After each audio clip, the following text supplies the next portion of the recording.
Hi guys, welcome back. We're gonna next be discussing regarding second heart sound, which is gonna be characterized by closure of the aortic and the pulmonic valves. The time lag between the closure of these two valves is approximately 30 milliseconds, which is called as splitting. The question in the exam said, at which position would you like to place your stethoscope to appreciate the splitting the best? Then your answer would be given as Ayres point. I think you can quickly comment regarding Ayres point would be anatomically which area. This is gonna be the left side, third intercostal space on the parasternal line, where a doctor is gonna place his stethoscope and ask the patient to take a deep breath and hold it there. The splitting is best appreciated in the phase of inspiration. This splitting that I just explained to you at the following site is referred as physiological splitting, and it varies with respiration. I'll draw line diagrams to represent why it's going to vary with respiration per se. But at the moment, the objective of the discussion is that if this is going to be less than 30 milliseconds, then the MCQ that's going to come will say conditions having narrow split second heart sound. Vice versa, the duration is going to be more than 30 milliseconds, then I will say that okay, the patient is going to be having a wide split second heart sound. So I'll be describing with the help of couple of line diagrams before you conditions having narrow split second heart sound. The first one that I'm drawing here before you is a patient having valvular aortic stenosis. There can be various reasons for it, but let's just see what's the problem. This orifice is relatively narrowed. The normal size of the aortic valve, in fact, you guys can comment here, how much is the normal orifice of the aortic valve, guys? Because normal size of the mitral valve is 4 to 6 square centimeter. Everybody answers that correctly. The normal size of the aortic valve will be something in the range of 2.5 square centimeter to 4 square centimeter. So if it is anything less than 2.5 square centimeter, I'm going to call it a aortic stenosis. Though if I want to make it severe variety, then the orifice would be usually less than 1 square centimeter. Remember, in mitral stenosis, severe is going to be 1.5. Critical or very severe goes up to less than 1, but severe cutoff in mitral stenosis is 1.5 square centimeter. Here it is less than 1 square centimeter. In some books it might be written less than 0.6, but listen to the words carefully. It would be 0.6 square centimeter per meter square of body surface area. You see, the height and build of everybody is different. Men build will be different from that of women. So when you take into consideration body surface area, then it's 0.6 square centimeter per meter square of body surface area. And the bottom line is, in all of these patients, because the orifice is relatively narrow, so if you compare the time it will take for the blood to go out from the right side, and if you compare this with the blood to go out from the left side, there will obviously be some differences. In fact, I think all of you would agree to the fact that because the orifice here is small, so exit is gonna take extra time. I repeat the fact once again. If you compare this person who's sitting on a chair adjacent to you with a valvular aortic stenosis, because of the narrowness or because of the obstruction present, blood will take more time to go out of the heart. If blood is gonna take more time to go out of the heart, the aortic valve will definitely not close on time. It will close relatively late. I've drawn two lines here before you to once again represent aortic and the pulmonic valve. I'm shifting this line slightly towards right to symbolically say that if the valve will close late, I have shifted the line towards right to represent that this is going to be a narrow split second heart sound. In all of these patients, any kind of exercise is not recommended. I mean, if this particular chap is gonna do any kind of strenuous activity, I mean, it's not only about weightlifting and bodybuilding. Even if this person with valvular aortic stenosis is carrying vegetables from the market and he has to climb up 3 flights of stairs because the lift today is not working, or the lift is closed because maybe there was a COVID case in the area, so they shut down the lift for that particular day. Now, if this guy has to carry this weight and his heart is not designed for that, there's a possibility that he can end up with syncope as well.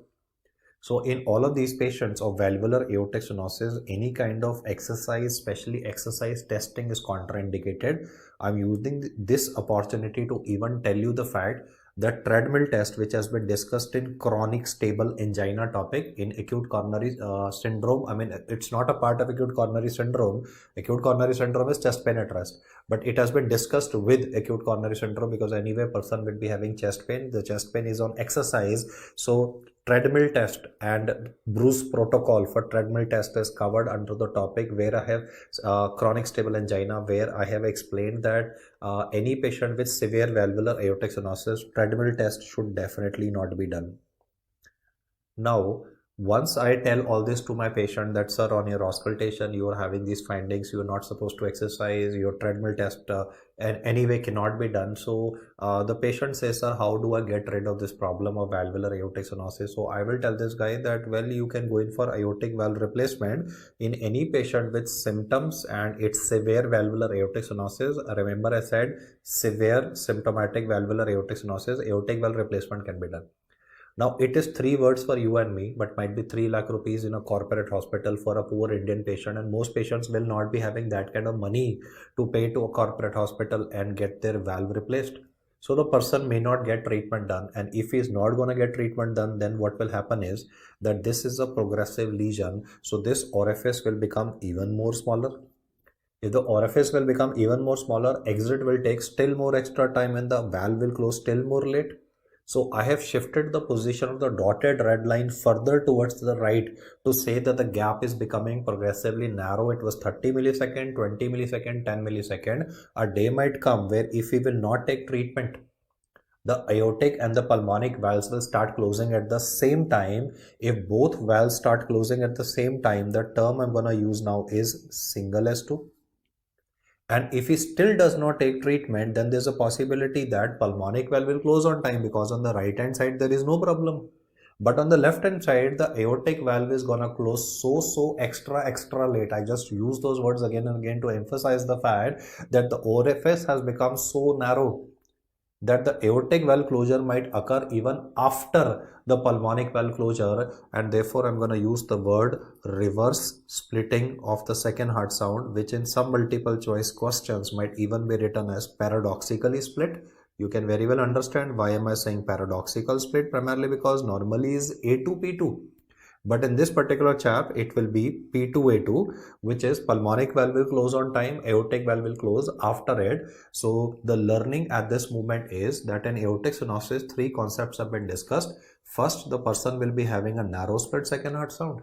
Then subsequently, it will get converted into single, and if he still does not take treatment, it will get into a paradoxical split second heart sound in the patient also. So in a question, what he can ask you is, which of the 3 represent the maximum severity of valvular aortic stenosis or maximum severity clinically? I mean, echocardiography will anyway tell you, but from clinical perspective, maximum severity would be a person having a reverse splitting of the second heart sound. Now let's look at some more aspects with valvular aortic stenosis before we go ahead. They can ask you, why would this be occurring? So you will notice that this disease has a bimodal age of distribution. When it comes to infants, one of the important causes would be a bicuspid aortic valve. It might be written in short as BAV. Bicuspid aortic valve will cause symptoms also early on. When it comes to children in India, it's going to be mainly rheumatic fever. But then this disease does not occur in people at your age or my age. That's not in people in their, I would say, 20s and 30s and 40s.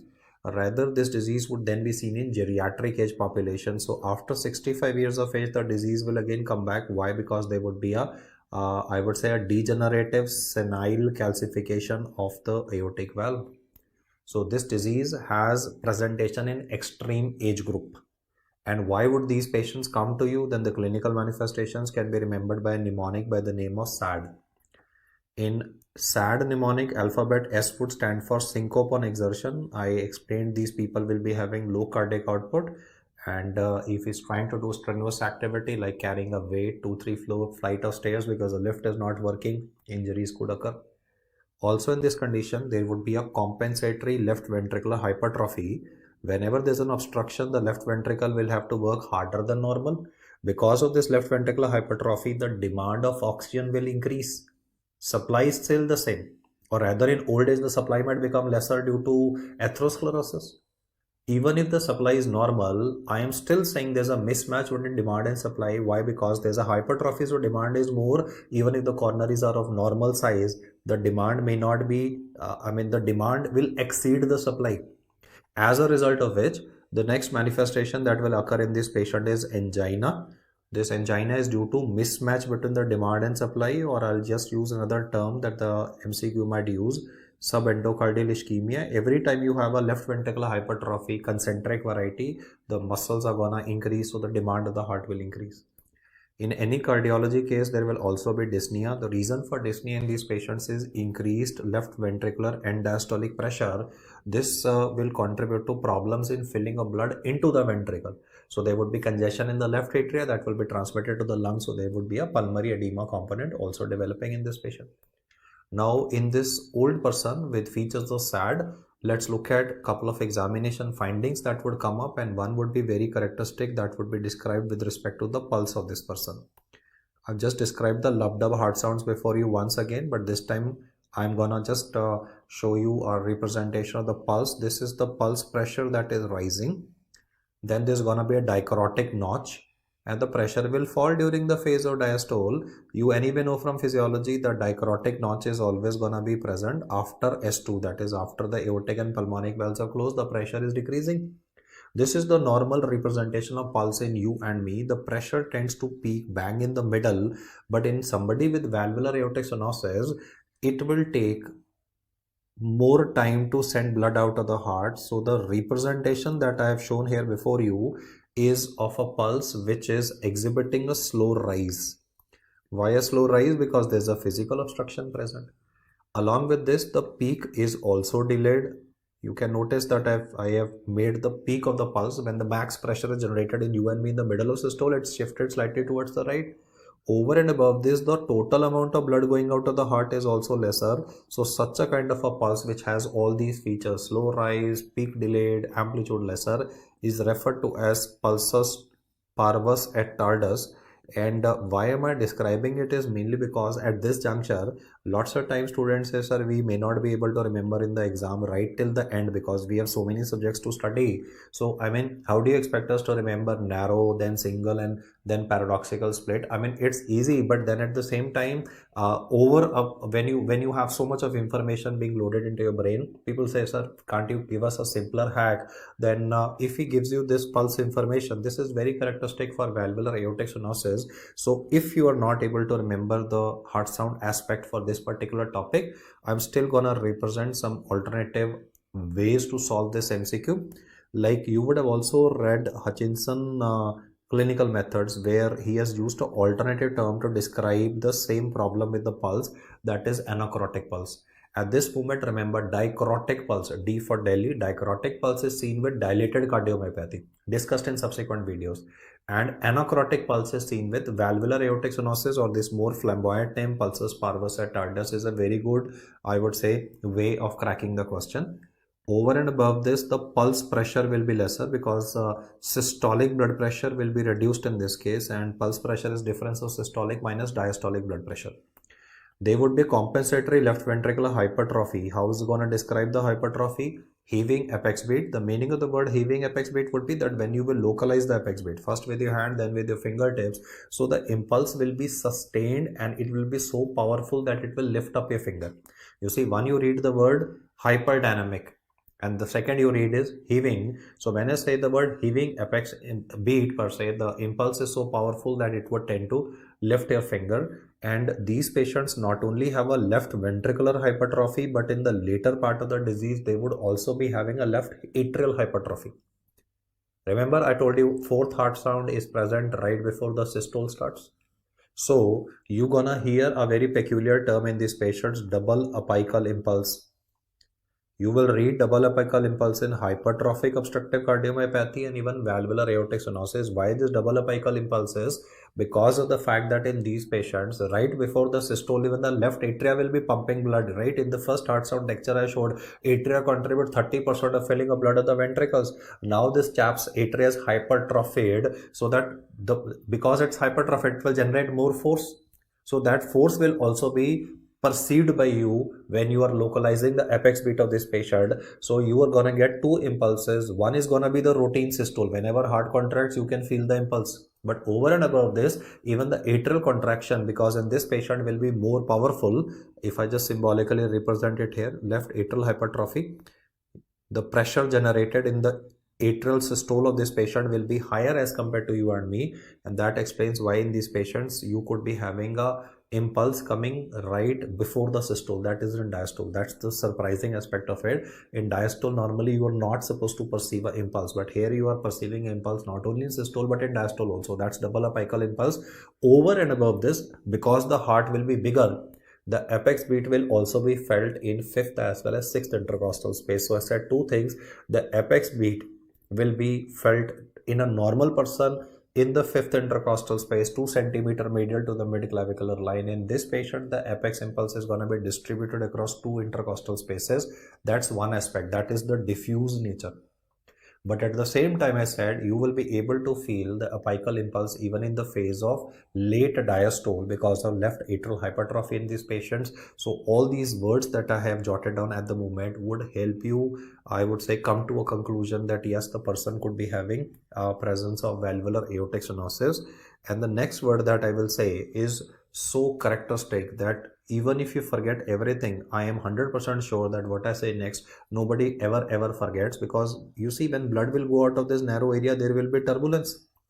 This turbulence can be so loud that it could be transmitted from the aorta even to the carotid artery of these patients. So another finding that I would like to jot down for this particular topic over and above what I've explained to you is presence of carotid thrill. I mean, this is so characteristic that if it's written in a 3-liner, 4-liner MCQ and remaining clinical aspects of SAD, paradoxical split second heart sound, if you're not able to figure out, this will definitely do the trick for you.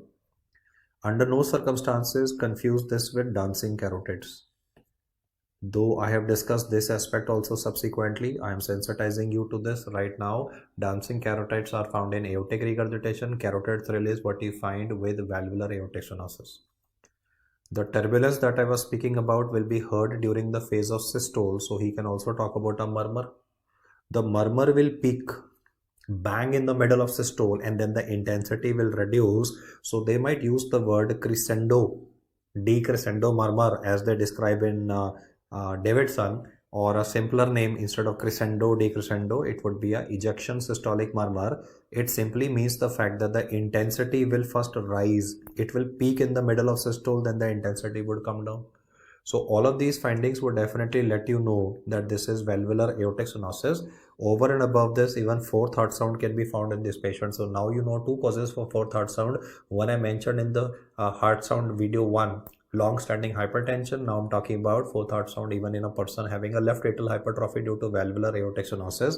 And the aspects of second heart sound I've already sensitized you to. It will be narrow. If he is not taking treatment, will be single. If he's still not taking treatment, or if he presents late, right? I mean, why should we always blame the patient? Sometimes, I mean, after all, if it's gonna be a very delayed presentation or a person has never come to you, then in the advanced features of the phases of the disease, patient would be having a paradoxical split second heart sound.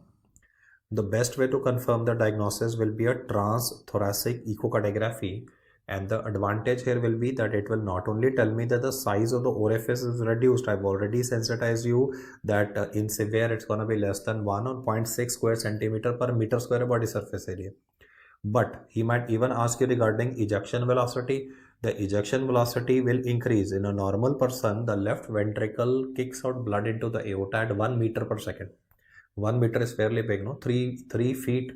So blood goes out at 3 feet per second, 1 meter per second. Here it's gonna be 4x more. Another way of asking this would be, I mean, how is he gonna ask you severe aortic stenosis? He's gonna put in this word transvalvular gradient.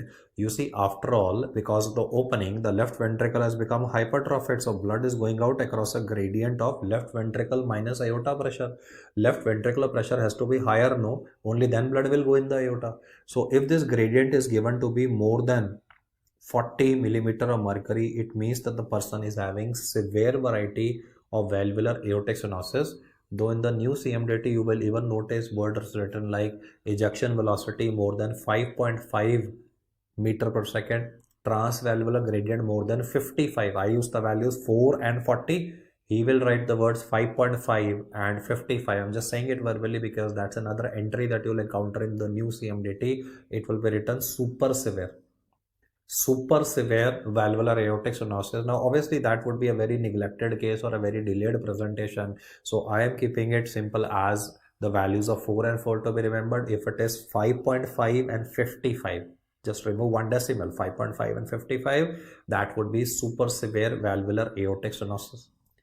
For these patients, the main treatment would be a aortic valve replacement, but if they do not get the procedure done, then definitely the progression will occur with respect to the heart sounds.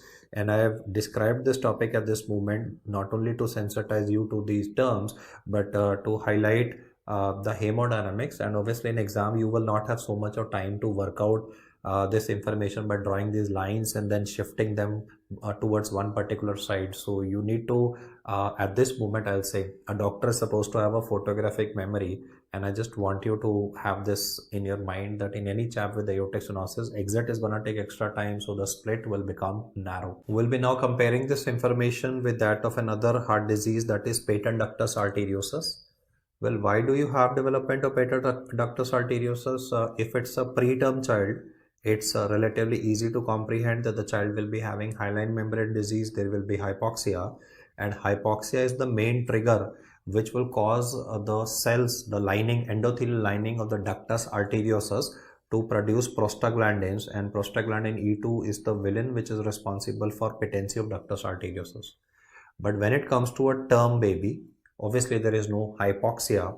So at this particular juncture, it would be rather a teratogenicity which is contributing to the patent ductus arteriosus, and one of the reasons could be that the mother of this child, when she was pregnant, she was exposed to German measles, and now the baby has developed congenital rubella syndrome manifestation, that is patent ductus arteriosus.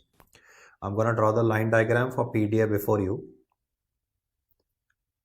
What I'm drawing at the moment is the pulmonary artery which is bifurcating into the two. You see in a question what is, this will look very simple to you. Why I'm drawing it is because in one of the options he might actually ask you that ductus arteriosus will start from an end where. So the starting point would be the bifurcation of the pulmonary artery of the patient, and the end point would be the starting of the descending aorta. I repeat again, ductus arteriosus will be connecting the following two structures, that is right at the starting of the descending aorta and the bifurcation of the pulmonary artery.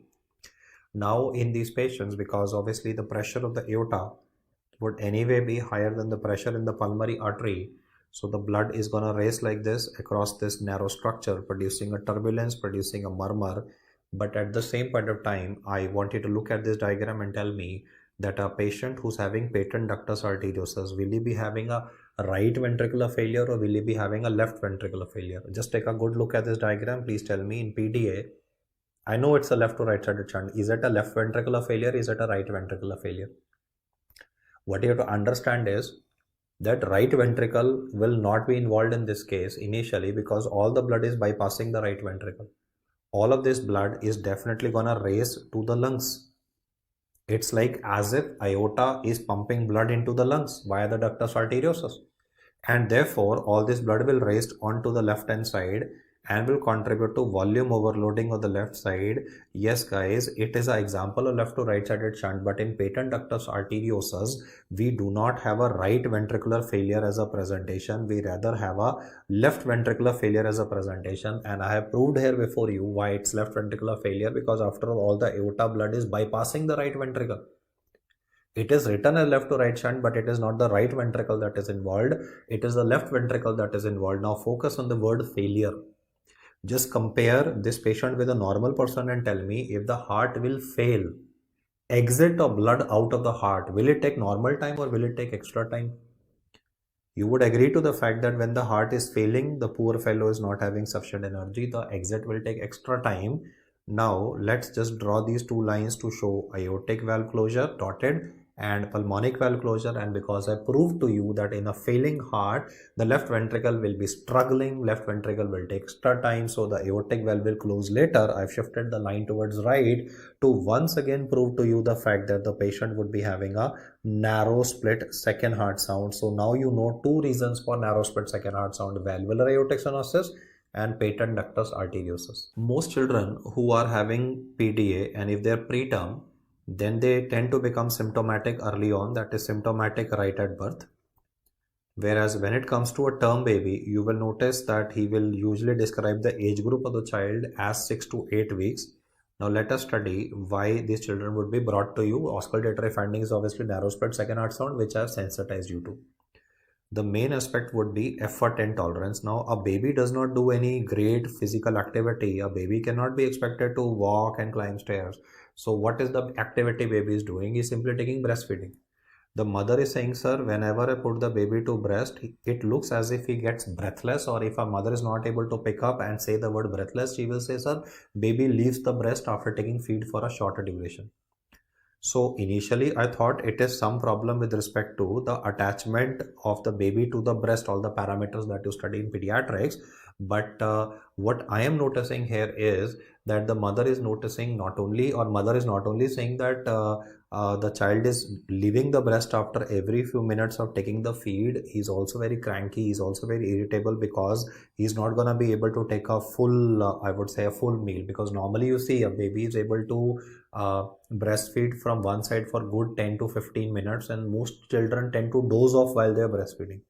Here she says, sir, my previous child, when I used to breastfeed the child used to sleep while taking the feed and used to sleep, then wake up again, I used to feed him, and the cycle used to be repeated till the baby grew up. But she says, sir, this child, he keeps on crying all the time, and she's also noticing sweating on the forehead of the baby. So when she was saying all this, though initially my apprehensions were like, okay, I need to send her to the breastfeeding counselor of my hospital, nothing very serious. But before I did that, I decided to auscultate this child.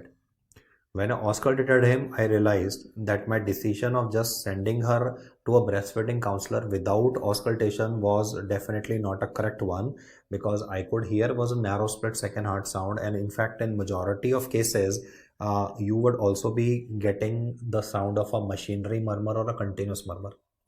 The machinery murmur or continuous murmur will peak at the level of S2. Just for representational purposes, you see in the earlier part of the discussion, valvular aortic, you don't need to draw the one that I'm drawing in blue. In valvular aortic stenosis, I said the murmur will peak in middle of systole, pressure will go down.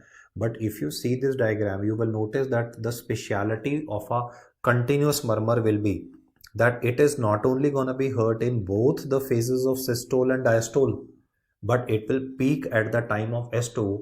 This continuous or machinery murmur, along with the features of heart failure, that is left ventricular failure that this baby is developing, point towards the etiology as a patent ductus arteriosus, because VSD can also present at the same age, but in VSD we have a pansystolic murmur. Congenital heart disease is discussed subsequently in the app. Here, with the help of the murmur, I'm able to comprehend that the child is having a patent ductus arteriosus. And another problem that will occur will also be because all this blood you can see is going to go directly to the pulmonary artery, although oxygenated blood is going back into the lungs. So the blood supply to the mesenteric artery, like let me say this is the representation in the descending aorta for superior mesenteric artery, the superior inferior mesenteric artery will get less blood because all the blood is getting shunted to the lungs.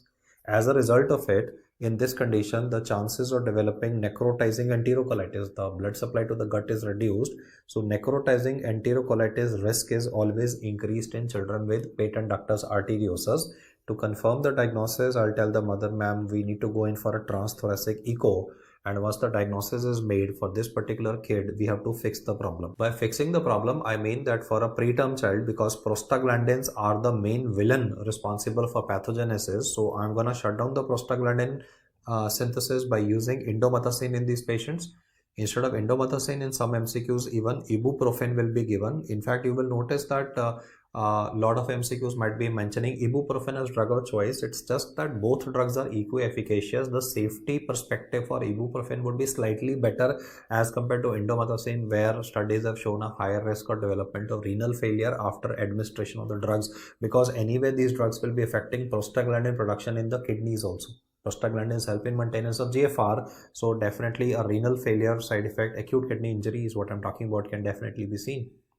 But if he talks about a term kid with patent ductus arteriosus with all the findings that are described, then your answer would be given not as drugs because it's a teratogenic malformation. So I'm going to go for surgical ligation. In the exam, he did not mention Any preterm or a term child, he said 1-year-old child with patent ductus arteriosus with features of effort intolerance, gets tired very soon, does not play. What would be the best treatment? Your answer would be surgical ligation. I want to highlight over and above the hard sounds. Do remember, in all MCQs of PDA, the primary answer is surgical ligation. Only time when you answer drugs is mainly for prematurity, and this condition, as I've explained to you, would be having presence of narrow split second heart sound. So let us now summarize what are the conditions which would be having this narrow split second heart sound. One I have explained to you is valvular aortic stenosis. In the exam, he can also incorporate a condition which has a subvalvular aortic stenosis. This topic of subvalvular aortic stenosis is discussed separately in the app also with cardiomyopathies, but I've taken the liberty of mentioning it here because the concept would still be the same. No obstruction in the heart, the blood will take more time to go out of the heart. Then is left ventricular failure. The example I gave you for left ventricular failure was patent ductus arteriosus, but the examiner can definitely incorporate even anterior wall MI. He can talk about a person who's having let me say COVID-19 myocarditis. You very well know that COVID-19, one of the causes of mortality over and above the respiratory issues that it can cause is myocarditis component. And then obviously one of the important causes that they love to ask is even Coxsackie myocarditis. Then he can talk about an alcoholic. This chap is having thiamine deficiency contributing to wet beriberi, which again explains heart failure, left ventricular failure, and therefore a narrow split second heart sound. Then he can talk regarding severe anemia. Let me say this lady, she has had consecutive pregnancies in the last 4 to 5 years. Like she had 3 kids in 5 years. So she's having a hemoglobin of 6 and maybe she's expecting for the 4th time. So she can go into heart failure.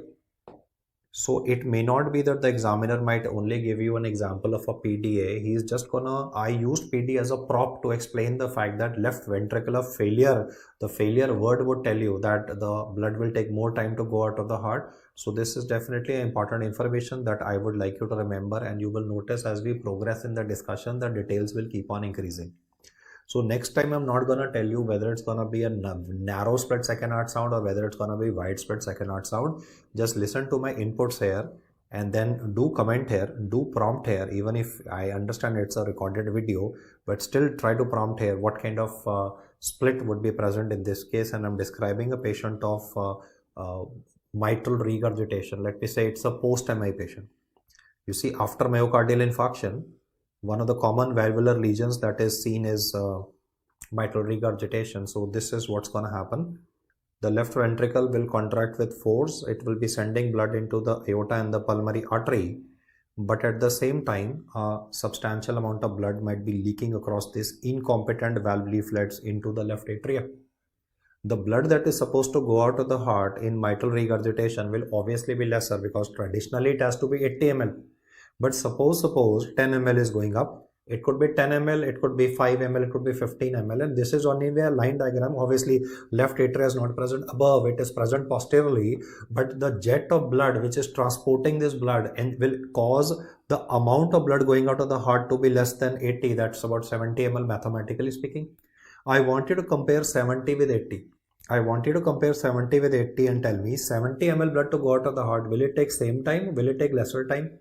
Definitely, because it's gonna be a lesser amount of blood, so the blood will be able to go out relatively earlier. So I said lesser time required. Now just draw these two lines A2 and P2. A2 is shown in a dotted fashion symbolically. This is P2. I am shifting this line slightly to left. When I'm shifting the line to right, I implied delayed closure. Now it is lesser time, so I'm shifting it to left. Guys, in the exam, you're not going to have time to, move any line to left or right. It has to be imprinted in your brain. So that's why I'm just doing this activity at this moment, so that in the exam, you don't need to, draw lines and work out information. This has to be photographic memory, that exit takes less time, A2 moves towards left, the gap would be increased. And that's why this would be a wide split second heart sound. The total duration between A2 and P2 will be more than 30 milliseconds. You will feel more comfortable about this when I draw another line diagram before you for the commonest congenital heart disease in babies. Yes, a ventricular septal defect. I'll just modify the diagram by saying that this child is suffering from the commonest type of VSD. In fact, while I'm drawing it, please tell me which is the commonest type of VSD. Yes, it is perimembranous VSD. So if you look at the shunting here, the blood will definitely go into the aorta. The blood definitely will be going into the pulmonary artery. No issues with that. But over and above that, dependent on the size of the deficit present. I mean, it could be a opening that is very small. It could be a small VSD versus a moderate versus a large VSD. But the message is blood is gonna go from LV to RV. If you compare the two diagrams, the only thing different between the two is the direction of shunting. No, after all, left ventricle is a high pressure chamber. In mitral regurgitation, it is sending blood from LV to LA, and in ventricular septal defect, it's gonna be blood going from the left ventricle to the right ventricle. So the bottom line is, in both of these, similar hemodynamics will be seen. Ultimately, less blood will be going out of the heart of this child with VSD, primarily because of the fact that the blood has already leaked to the RV. So less blood will take less time, and therefore there would be a widespread second heart sound present. And this diagram that I've described before you is for VSD. Please comment quickly how many types of VSD are present. We have now discussed two causes for widespread second heart sound. One is MR. This is mitral regurgitation. And the second one is ventricular septal defect. Yes, guys, how many types of VSD? Yes, commonest one is perimembranous in 80% cases. Then is gonna be muscular VSD. I'm still waiting for your answer for the third one, which I usually do not get in my regular classes, so I decided to ask it here. The third variety, it's given in your printed notes, so I know you guys can answer from there also. The supracrystal variety. So VSD, the perimembranous one, would be occurring in 80%. Muscular variety, the good news is, mother is saying, sir, good news? You're telling me baby is having a hole in the heart, then you're saying good news. Yes, the good news is the muscular variety might exhibit spontaneous closure by the third birthday of the child, whereas the supracrystal variety is associated with bad prognosis. All VSD is bad, but this is even worse because this is associated with valvular aortic regurgitation. The message for this particular line diagram is that A2 will close relatively early in these patients. Now, I'll be drawing two line diagrams before you again. This time, please do not draw anything. Just listen to my inputs at the moment. When you breathe in, the pressure in the chest will turn negative. Breathing in, I said the pressure in the chest will turn negative, so it will suck blood towards the heart. So in you and me, during the phase of inspiration, more blood would be coming in. I'll just represent this once again. Let us represent the heart of the same person after a few milliseconds when he's gonna be breathing out.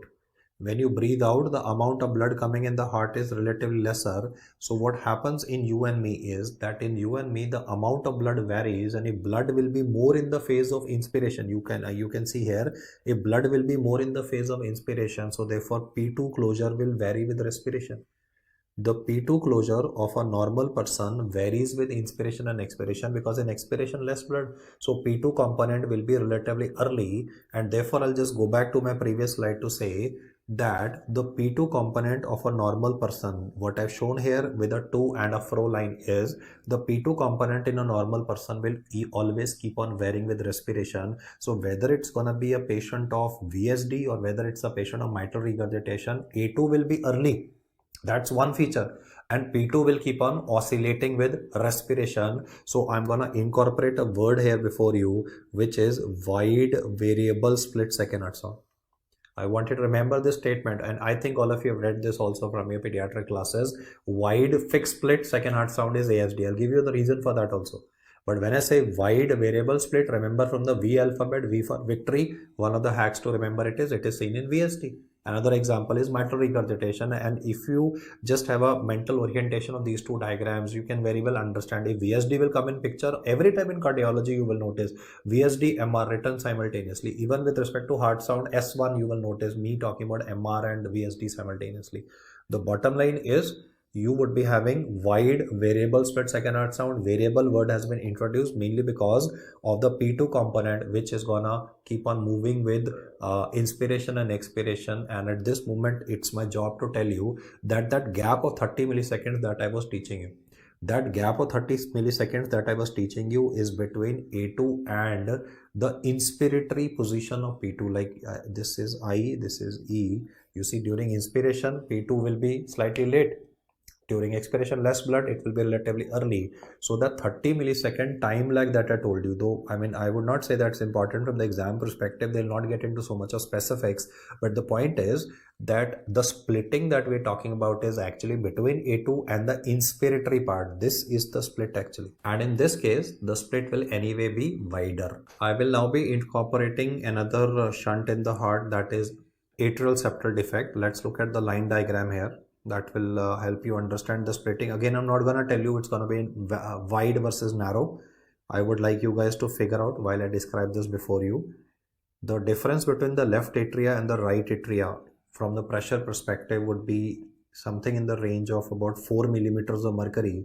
So I can say that ASD is a low pressure shunt, which also explains that why the manifestations usually appear at about 5 years of age, whereas in case of a VSD, the presentation is right at birth. Even in PDA, the presentation could be right at birth or something in the range of 6 weeks. Now you can see that the blood will be going from the left atria to the right atria. So there would be volume overloading of the right atria as well as of the right ventricle of the patient.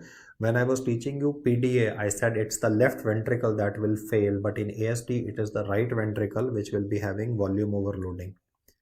If you compare the size of, I would say, arrows with respect to the filling of blood in the heart, you will also notice that in patients of ASD, amount of blood going in the right ventricle will obviously be more because the venous return component will anyway be present on both the sides, but because of the shunting, the amount of blood in the right ventricle will be relatively more.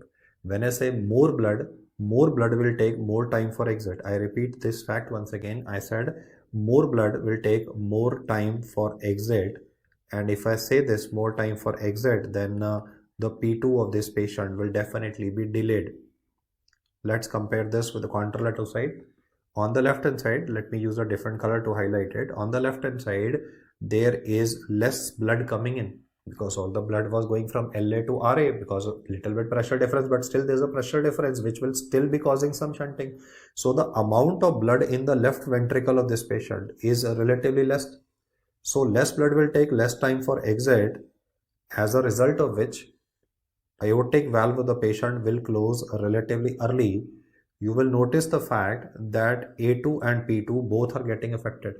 Though I could have repeated this even, or I could have gone into this for left and right chamber of the heart even in VSD, but I thought let me explain this in ASD, that atrial septal defect, the problem is P2 part will anyway be delayed, extra blood, and A2 component will occur early because less blood is coming in, so it will take less time to go out.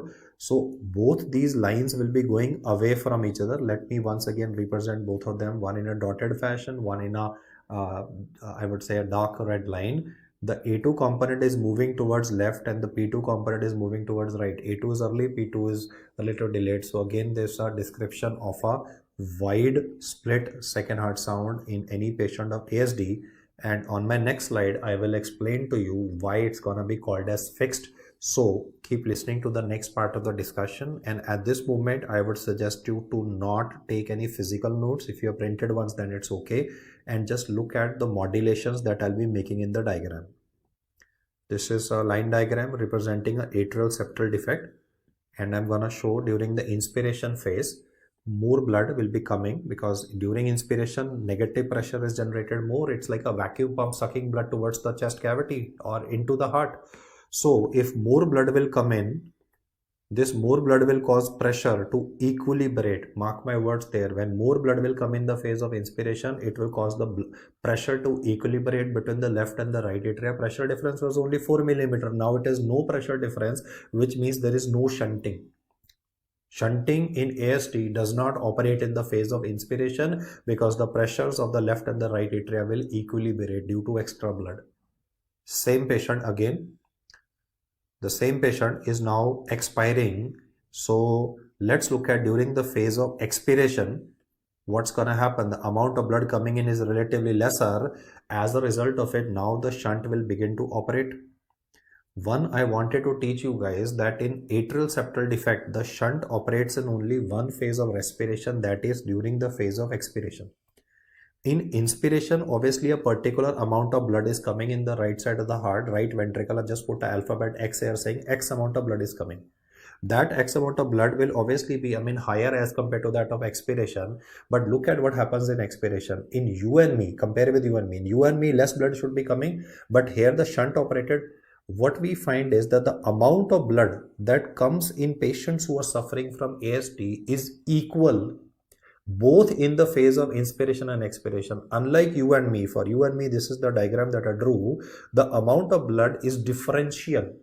But in ASD patient, because of the shunt hemodynamics, I have shown shunt operates only in the phase of expiration. So agreed, in expiration, less blood will come by the venous return, but some blood is definitely going to come across the shunt also, no? So ultimately, because the amount of blood that will be coming here is fixed, both in inspiration and expiration, I'm saying fixed or equal, to highlight the fact that the P2 component, the P2 variation will disappear. P2 variation occurs when this is the situation.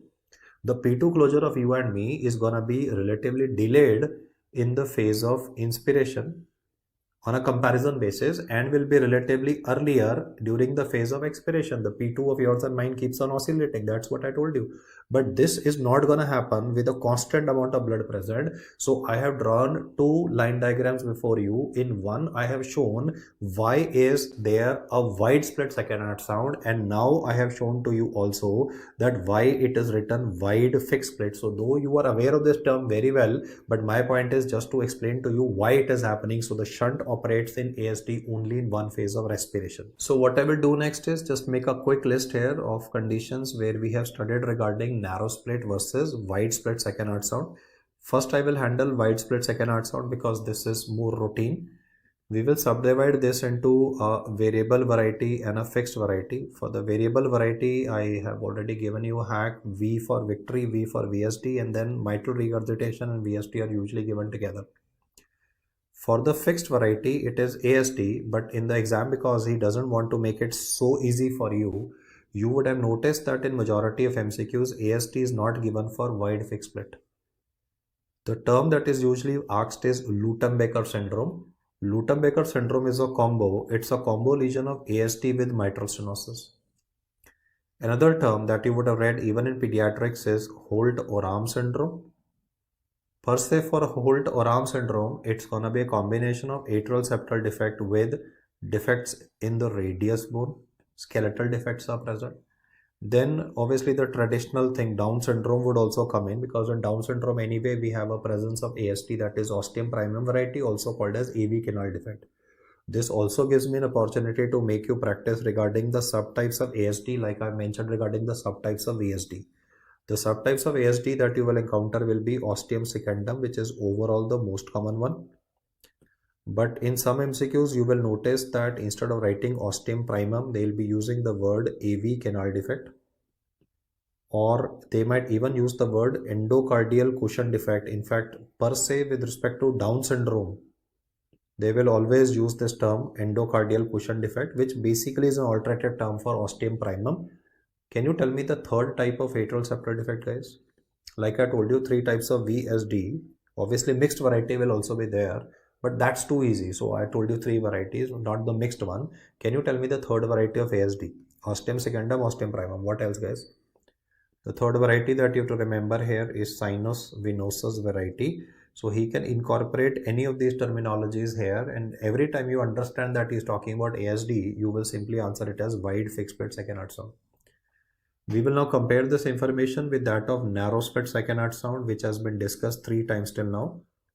First time I described an old man. He was carrying a bag of vegetables and maybe the lift was not working. So carrying only 10 kg caused syncope, and later it was found that his recurrent syncopal episodes were found due to valvular aortic stenosis. Then could be subvalvular aortic stenosis of hypertrophic obstructive cardiomyopathy, and then any example of left ventricular failure. And before I cap this table, I would like to just add on to this table couple of aspects. So I'll change the slide, come back to this table once again. Listen to the inputs very carefully. You can take this as the representation of the left and the right fascicle of bundle of His. This that I've drawn before you is bundle of His. I mean, every time we have a septal activation, bundle of phase Q wave in the ECG will appear, then current will go across the left fascicle, right fascicle, and it will contribute to depolarization of the cardiac muscle. So you get a QRS complex. What I want to say to you is that the current always first goes to the left fascicle and then to the right fascicle. The refractory periods of the two fascicles, a bundle of phase, are totally different. Current preferentially goes first to left fascicle, then to the right. The importance of knowing this is that the closure of the valves, listen to this fact carefully, the closure of the valves in you and me is not only dependent on pressure, but is also based on electrical issues, that because the left fascicle will be having less refractory period, current will first reach the mitral valve and the aortic valve. So mitral valve closes first and aortic valve closes first also. You see, S1 is written as M1T1. Why? Because current will first go to left side, mitral valve will close, and then will go to right side, tricuspid valve will close. Similarly, S2 is written as A2P2. Why not P2A2? Because of the fact that first current will go to left side, so aortic valve will close, then current will go to right side, pulmonic valve will close. So I want to reiterate the statement that the closure of the heart valves is not only dependent on pressure but electrical issues also. Now I'm gonna introduce an abnormality here with respect to a right bundle branch block. The current will enter into the bundle of a septal activation is okay. It will go to left side, no issues. But on the right hand side, because I have symbolically shown here is a right bundle branch block, so the valves which are present on the right side of the heart will be receiving delayed information. What are the valves receiving delayed information here? Tricuspid valve is on the right, and similarly pulmonic valve is on the right. So I'm going to represent this like this before you. This is M1, this is T1. This is dotted blue line for M1, the jet blue line for T1. What I'm simply saying is the T1 information will be delayed. There is delayed information to the right sided valves. So I'm going to shift this line slightly to right, which means the fact that the person would be having a wide split S1. You see, earlier I was teaching you wide split S2, but now you're noticing that right bundle branch block will also be having an impact on the first heart sound. Let's do it again in case you missed it. Second heart sound is aortic and pulmonic valve closure. In this chap, the left side information is gonna be flawless. But on the right hand side, because there's gonna be a delay in the electronic information being provided, so the P2 of this patient will also be shifted towards right, and therefore you would be having is a wide split second heart sound in this patient. So you can notice that in right bundle branch block, it's a wide split second heart sound. Over and above this, I also want to tell you that this wide split second heart sound will be variable. So you can just add this to the table. In fact, I will do that. But what I'm saying is if you are taking notes, physical ones at the moment while listening to me, then the statement to be noted down will be that wide variable split had two entries, VST and MR. Another entry has been made here. That is the person of right bundle branch block. The opposite of this will be left bundle branch block. In left bundle branch block, just use English. If the right bundle branch block will have wide, I repeat again, right bundle branch block will have wide, just use English inverted words there. Left bundle branch block will be associated with narrow split S1 and a narrow split second heart sound. I've said it a easy way to remember, but let me just make you practice here also, because my job here is to give you complete information. So what I'm saying is this time the left fascicle is damaged. Therefore, there will be wastage of time because the current will have to bypass this area before it goes forward. It will have to go through intramyocyte area. Because this time what I'm showing is because of wastage of time, there will be delayed information being received by the left hand side in a patient of left bundle branch block. Bundle branch block again is discussed as a separate video, the ECG findings of it. But at the moment what we are studying is simply the fact that if we take S1 as M1 and T1, the dotted one is M1, the jet blue line is T1. In this chap, because the left side, that is mitral valve, will receive a delayed information, it will close late. And every time I have closed late, I have moved a line to right. Every time I have said early, I have moved a line to left. That's the standard pattern you would have seen. Because of the mitral valve closing late, the gap is less. And this is what I was telling you. That is a narrow split first heart sound. Now I want to repeat once again, in the exam you don't need to visualize any lines per se. It is simply facts which have to be remembered on the basis of whatever I've said, and I'll compile a table before you where all these aspects are to be present in a single table itself. But at this moment, we are just practicing it so that we can understand what's really going on, because the more you will practice this again and again and again, only then you will be able to retain this information. Otherwise, most people, they skip this information in a medicine book, which is the very essence of you putting a stethoscope around your neck. So delayed information to the aortic valve now. So this chap will close late because he was provided delayed info. The gap will again become less. So I have added to your vocabulary narrow split second heart sound would be seen in patients of left bundle branch block. Opposite of this, right bundle branch block is what I personally find it easier to remember. Mentally visualize problem in the right fascicle, delayed information. Both T1 and P2 are delayed. So there's a wide split S1 and wide split S2, the word variable being added. Now just to see whether you understood me or not for left and right bundle branch block, let me just draw another line diagram before you. The current goes from SA node to the AV node, goes across the two sides of the AV node, then hits the bundle of his. And then you have a network of Purkinje fibers, which are the fastest conducting fibers by which the current will be able to enter into the myocardium. The current will be going from the inside to the outside, and you would be having is a ventricular depolarization, and you very well know this from physiology. What I'm adding here is simply the fact that my patient is having a bypass tract. This bypass tract is called as bundle of Kent, and the condition is called as Wolff-Parkinson-White syndrome. In this condition, this bundle of Kent will conduct preferentially. The current will bypass the AV node. We call it a bypass tract because the current is bypassing the AV node, because AV node has a big refractory period. Current always prefers to go through the pathway of least resistance. So here the current will be bypassing the AV node and going directly to the left, and then the left ventricle will be activated. Then the current will not go via the Purkinje fiber. It will not utilize the Purkinje fiber, but rather this current will be exhibiting what is called as intermyocyte conduction. And by numbers, I'm trying to simply say that first left ventricle will be activated and the right ventricle will be activated later. So what I'm describing is that this is Wolff-Parkinson-White syndrome type A. In type A, there's an abnormal fascicle on the left side, and because of this abnormal fascicle on the left side, preferential information is given to left, but the right is getting a delayed information. If I say delayed information to the right ventricle, I can say that this condition will behave like right bundle branch block. Let's have a look at the diagram of right bundle branch block that I made before you, and just notice the word delayed information coming up once again. In RBB, this is what I showed, delayed information to the right, and even WPW type A behaves exactly like a right bundle branch block, which means the fact that your patient would be having a wide variable split second heart sound. So the knowledge of yours is a bit extended now. Let's do it one more time so that we are able to retain this better. Try to hand draw this with me so that you are able to get a hang of this. The current in you and me goes across the two sides of the AV node, then activates the bundle of phase. Then we have this Purkinje network. Now I've done the hard work of drawing it again. I could have skipped it, right?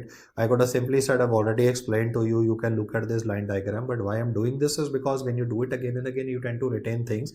This is the bypass tract. This time I have deliberately shown you what is meant by the word Wolff-Parkinson-White syndrome type B, where you have an accessory pathway, but this is right-sided and it will bypass the AV node. This time it is the right ventricle. You can see it's the right ventricle which will be activated first. Then the current will not utilize the Purkinje. It will not utilize the Purkinje, which is why you will notice that Broad-Key-Voorhees complex will be described in WPW, and it is the left ventricle that is receiving information later. Remember, in you and me, it is always gonna be, when I wrote 1 and 2 initially, I wrote that in a normal person, current first goes to left, then goes to right. I said first to left, but in this chap, opposite is happening, no? There is a delayed information which is being provided or fed to the left ventricle and mainly to the left side of the heart per se. So this condition will behave like left bundle branch block. Just look at the words that I've written, delayed information to the left side per se. So I'm going to go back in my slides and show you what I wrote for left bundle branch block, delayed information on the left. Once you remember that, you can just extrapolate that in left bundle branch block, I had shown and proven to you that there's going to be a narrow split second heart sound.